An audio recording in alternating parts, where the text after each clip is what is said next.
yoga, yoga, yoga, yoga, yoga, yoga, yoga, yoga, yoga, yoga, yoga.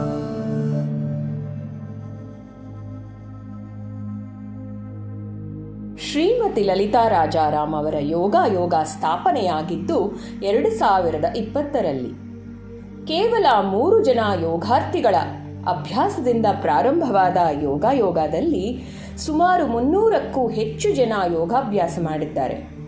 ದೈಹಿಕವಾಗಿ, ಮಾನಸಿಕವಾಗಿ, ಆರೋಗ್ಯದ ವಿಚಾರವಾಗಿ ಬಹುತೇಕರು ತಮ್ಮ ಸಮಸ್ಯೆಗಳಿಗೆ ಯೋಗದಿಂದ ಪರಿಹಾರ ಕಂಡುಕೊಂಡಿದ್ದಾರೆ. ಆತ್ಮವಿಶ್ವಾಸವನ್ನು ವೃದ್ಧಿಸಿಕೊಂಡಿದ್ದಾರೆ.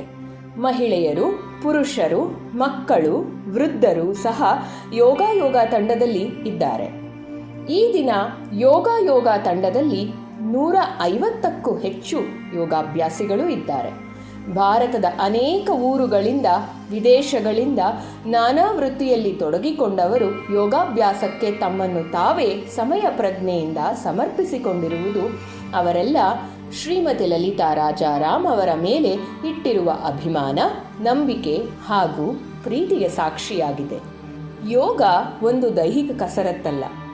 ಯೋಗ ದೈವದತ್ತವಾಗಿ ಬೆಳೆದು ಬಂದಿರುವ ಒಂದು ಕಲೆ. ನಮ್ಮ ಆಚಾರ ಆಚರಣೆಗಳು ಹಲವಾರು ಭಾವಭಂಗಿಗಳನ್ನು ರೂಢಿಸಿಕೊಂಡಿದೆ. ಹಾಗಾಗಿ ಯೋಗವನ್ನು ಒಂದು ನಿತ್ಯ ಕರ್ಮ ಎಂದರೂ ಯೋಗವನ್ನು ಬದುಕಿಗೆ ಬೇಕಾದ ಒಂದು ಅನಿವಾರ್ಯ ನಡವಳಿಕೆ ಎಂದರೂ ಅತಿಶಯೋಕ್ತಿಯಲ್ಲ. ಶ್ರೀಮತಿ ಲಲಿತಾ ರಾಜಾರಾಮ್ ಯೋಗವನ್ನು ಯಾಂತ್ರಿಕವಾಗಿ ಹೇಳಿಕೊಡುವುದಿಲ್ಲ. ಪ್ರತಿ ಆಸನದ ವೈಜ್ಞಾನಿಕ ಪ್ರಯೋಜನ, ಪ್ರತಿ ಆಸನದ ಮಹತ್ವ, ಪ್ರತಿ ಆಸನದ ಮೂಲ ಉದ್ದೇಶ ವಿವರಿಸುವುದರ ಜೊತೆಗೆ ಪ್ರತಿ ಯೋಗಾಭ್ಯಾಸಿಯನ್ನು ಉತ್ತೇಜಿಸುವ ರೀತಿ ಪ್ರತಿಯೊಬ್ಬರೂ ಇಷ್ಟಪಟ್ಟು ಯೋಗಾಭ್ಯಾಸ ಮಾಡಲು ಸ್ಫೂರ್ತಿಯಾಗುತ್ತದೆ.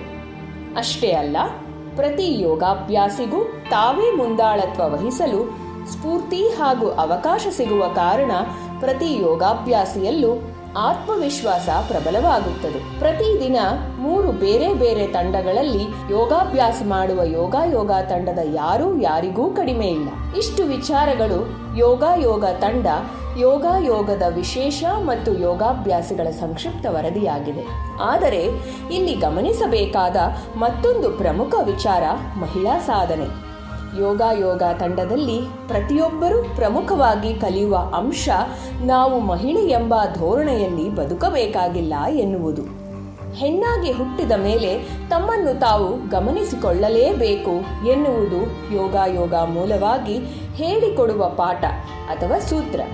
ಮನೆಯಲ್ಲಿ, ಮನದಲ್ಲಿ ಹೆಣ್ಣು ಕಾಯ ವಾಚ ಮನಸ ಸದೃಢವಾಗಿ ಇದ್ದರೆ ಸಾಮಾಜಿಕ ಪರಿಸರವೇ ಸದೃಢವಾಗಿ ಇರುತ್ತದೆ. ಮನೆ ಕೆಲಸ ಮಾಡಿಕೊಂಡು ಹೊರಗೆ ದುಡಿದುಕೊಂಡು ಬದುಕಿದರೆ ಸಾಲದು, ದೈಹಿಕ ಮತ್ತು ಮಾನಸಿಕವಾಗಿಯೂ ಇರಬೇಕು ಎಂಬ ತಿಳುವಳಿಕೆ ಯೋಗದಿಂದ ಹರಡುತ್ತಿದೆ. ನಮಗೆ ಸಮಯವಿಲ್ಲ, ನಮಗೆ ಅನುಕೂಲವಿಲ್ಲ, ನಮಗೆ ಪ್ರೋತ್ಸಾಹವಿಲ್ಲ ಎನ್ನುತ್ತಾ ಯೋಗ ಸೇರಿದ ಅನೇಕ ಮಹಿಳೆಯರು ತಾವು ಜೀವನದಲ್ಲಿ ಏನು ಕಳೆದುಕೊಂಡಿದ್ದರು ಎನ್ನುವುದರ ಅರಿವಾಗಿ ಈ ದಿನ ತಮ್ಮ ಜೀವನದ ಪ್ರತಿ ಕ್ಷಣವನ್ನು ಖುಷಿಯಾಗಿ ಅನುಭವಿಸುತ್ತಿದ್ದಾರೆ. ತಾವೇ ಹಾಕಿಕೊಂಡಿದ್ದ ಅಡ್ಡಗೆರೆಯನ್ನು ದಾಟಿ ಸಬಲರಾಗಿದ್ದಾರೆ. ಇನ್ನೊಬ್ಬರ ಜೊತೆ ಇಲ್ಲದೆ ಮನೆ ಬಾಗಿಲು ದಾಟಲೂ ಹಿಂಜರಿಯುತ್ತಿದ್ದ ಅನೇಕರು ದೇಶಾದ್ಯಂತ ಸುತ್ತಿ ಬರುವ ಆತ್ಮಸ್ಥೈರ್ಯವನ್ನು ತಮ್ಮದಾಗಿಸಿಕೊಂಡಿದ್ದಾರೆ. ಕಾರಣ ಯೋಗದಲ್ಲಿ ಮೇಲು ಕೀಳು ಇಲ್ಲ, ಯೋಗದಲ್ಲಿ ಅಸೂಯೆ ಇಲ್ಲ, ಯೋಗದಲ್ಲಿ ಅಹಂ ಇಲ್ಲ, ಯೋಗದಲ್ಲಿ ಜಾತಿ ಮತವಿಲ್ಲ, ಯೋಗದಲ್ಲಿ ವ್ಯಾಪಾರಿ ಮನೋಸ್ಥಿತಿ ಇಲ್ಲ, ಯೋಗದಲ್ಲಿ ಕುತಂತ್ರವಿಲ್ಲ. ಕೇವಲ 1 ಗಂಟೆ ಯೋಗಾಭ್ಯಾಸದ ಜೊತೆ ಮುಗಿಯುವುದಿಲ್ಲ. ಯೋಗದ ಸದಸ್ಯರಿಗೆ ಆಹಾರ, ಪಥ್ಯದ ಬಗ್ಗೆ ತಿಳುವಳಿಕೆ ನೀಡಲಾಗುತ್ತದೆ. ಸಂಸ್ಕೃತ ಶ್ಲೋಕಗಳ ವಾಚನ ಮತ್ತು ಅರ್ಥ ವಿವರಣೆಯ ತರಗತಿ ಕೂಡ ಇರುತ್ತದೆ. ಸಮಯವಿದ್ದವರೆಲ್ಲ ಸೇರಿ ಭಜನೆ ಮಾಡುವ ಸಮಯವಿರುತ್ತದೆ.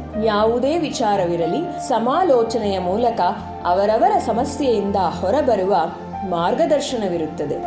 ಯೋಗಾಭ್ಯಾಸದ ಹೊರತಾಗಿ ನಡೆಯುವ ಈ ಕಾರ್ಯಕ್ರಮಗಳಿಗೆ ಯೋಗ ತಂಡದವರು ತೆರೆಯುವುದು ಅವರ ಅಮೂಲ್ಯ ಸಮಯವಷ್ಟೇ. ಈ ಎಲ್ಲಾ ಮಾತುಗಳು ಯಾರಿಗೋ ಹೇಳುತ್ತಿರುವುದು ಅಲ್ಲ. ಯೋಗ 3 ವರ್ಷಗಳು ಸವೆಸಿ ಬಂದ ಹಾದಿ ಇದು. ನಾವು ಎಂದೆಂದಿಗೂ ಬದಲಾಗದೆ ಹೀಗೇ ಇರಬೇಕು ಎಂಬ ದೃಢಚಿತ್ತದಿಂದ ಮೆಲುಕು ಹಾಕುತ್ತಿದ್ದೇವೆ ಅಷ್ಟೇ. ಕೊನೆಯದಾಗಿ ಶ್ರೀಮತಿ ಲಲಿತಾ ರಾಜಾರಾಮ್ ಅವರ ಒಂದೇ ಒಂದು ವಾಕ್ಯ: ನಿಮ್ಮೆಲ್ಲರ ಪ್ರೀತಿ ಅಭಿಮಾನಗಳು ದುಬಾರಿ, ಇದಕ್ಕೆ ನಾನೆಂದೆಂದಿಗೂ ಆಭಾರಿ.